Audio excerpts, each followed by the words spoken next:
Hi lovelies, welcome back.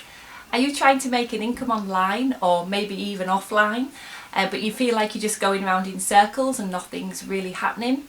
Well, today I'm going to be discussing 5 things that you need to stop doing now if you want to make money online.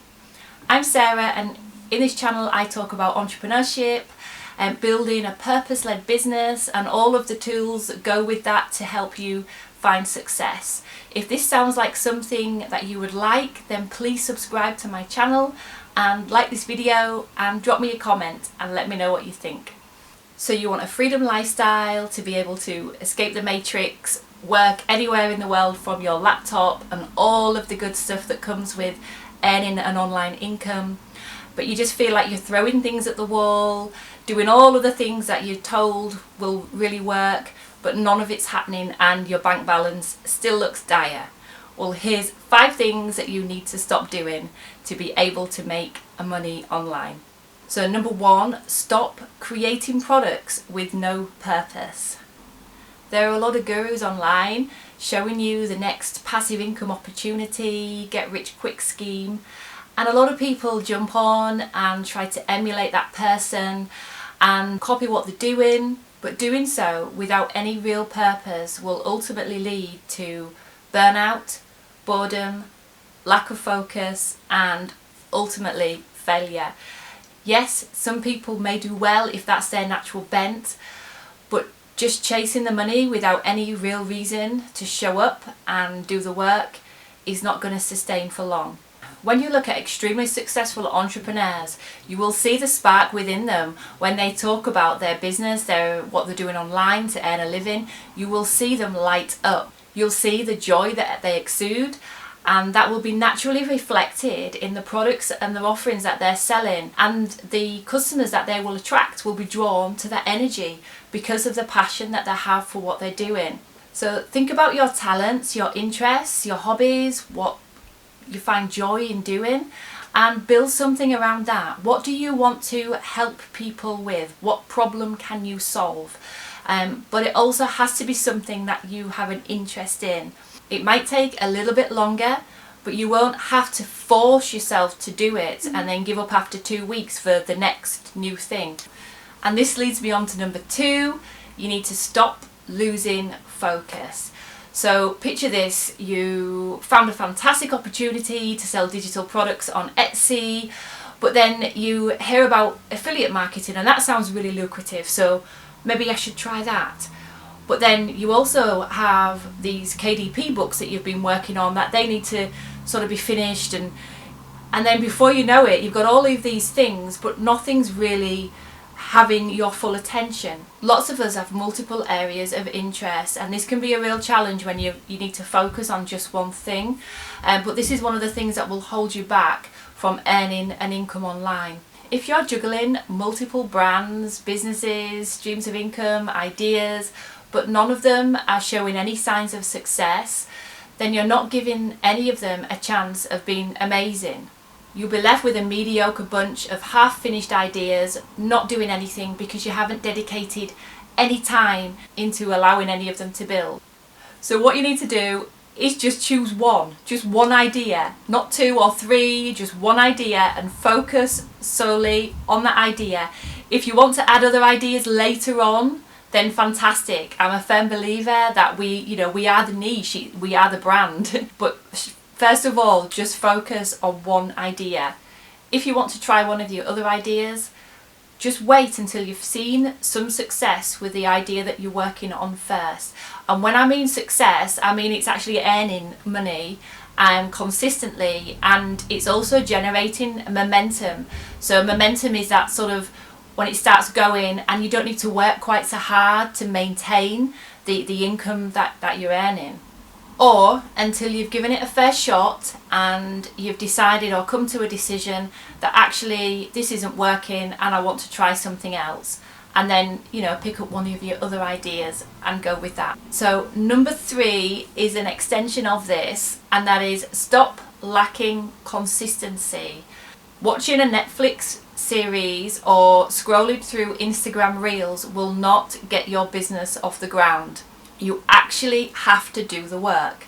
If you're doing a little bit of work here and a little bit of work there and then forgetting about it for a couple of weeks because life's got busy, then remembering to do a post online or do another product offering, you're never going to see growth. I'm not saying that you have to be working all hours or grafting, as we call it in Yorkshire. I don't believe you need to work hard at all to be successful. But if you're too sporadic with what you are doing, you will just drift about on the bottom rung and you won't make any progress at all. Procrastination is a killer of success, so you really need to find out why you're not showing up. Is it lack of purpose? Is it fear? If it is fear, what of? If it helps, you can set up a work schedule. It doesn't have to be rigid, it can be pretty flexible. Mine's pretty flexible as a creative person. So for example, if you work during the day and you're trying to build something to be able to leave your 9-to-5 job, you may find that evenings work better. But dedicating all of your time to working every evening, that's quite a lot of work. So you could maybe set yourself a schedule of doing 3 evenings a week, even 2 evenings a week, but stick to it and stay consistent. And don't forget to reward yourself for the effort that you put in. And then we come to number 4, and that is stop creating products without any idea who your audience is. Having a great time with ideas and designs and making products is fantastic when you're building an online income. But if you don't know who's going to buy it or why they need what you're selling, then you're not going to make any sales. Your brand will look messy and confusing and nobody will know who you are, what you're selling and what your business is all about. To be honest, this can take a little bit of work to get started and a little bit of testing of different things before you have this down. So don't be too hard on yourself at first. But this is so important. I've seen so many people start these wafty online businesses without any idea who to pitch it to, or start an Etsy shop with just a complete mishmash of products. And I'm not saying that you have to niche it down to the extreme, but have some idea of what you're selling, who you're selling it to, and who will buy your product. Who do you want to help?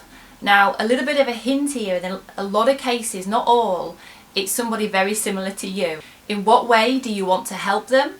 What do they need? Refer back to number 1 about purpose, if this will help you when working that out.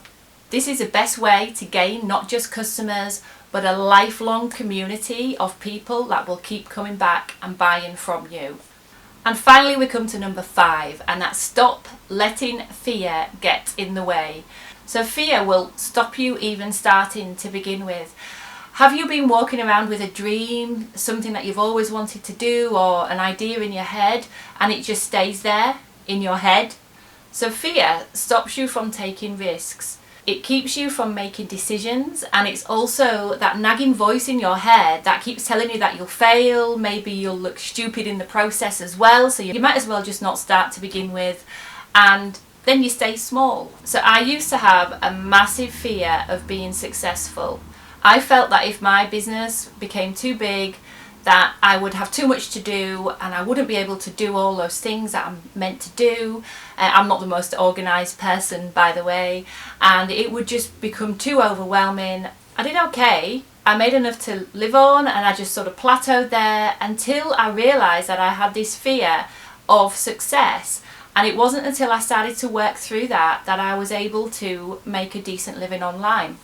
And that's the thing, sometimes you don't even realise that you have these fears because you've been so accustomed and programmed to sort of limiting yourself within these safe parameters. And without sounding sort of too cliche, you've got to kind of feel the fear and then just do it anyway. Once you start to sort of break through that barrier by taking small risks, then you will start to build confidence and be able to go forwards and start seeing some success. So journaling can really help you acknowledge and face those fears. So ask yourself questions, go on a little journey, and you may just find your purpose. So these are the 5 things that I feel that you need to stop doing in order to make money online. I hope you've enjoyed this video. Thank you ever so much for watching. If you can think of any more, please let me know in the comments, and take care, and I will see you in another video. Bye bye.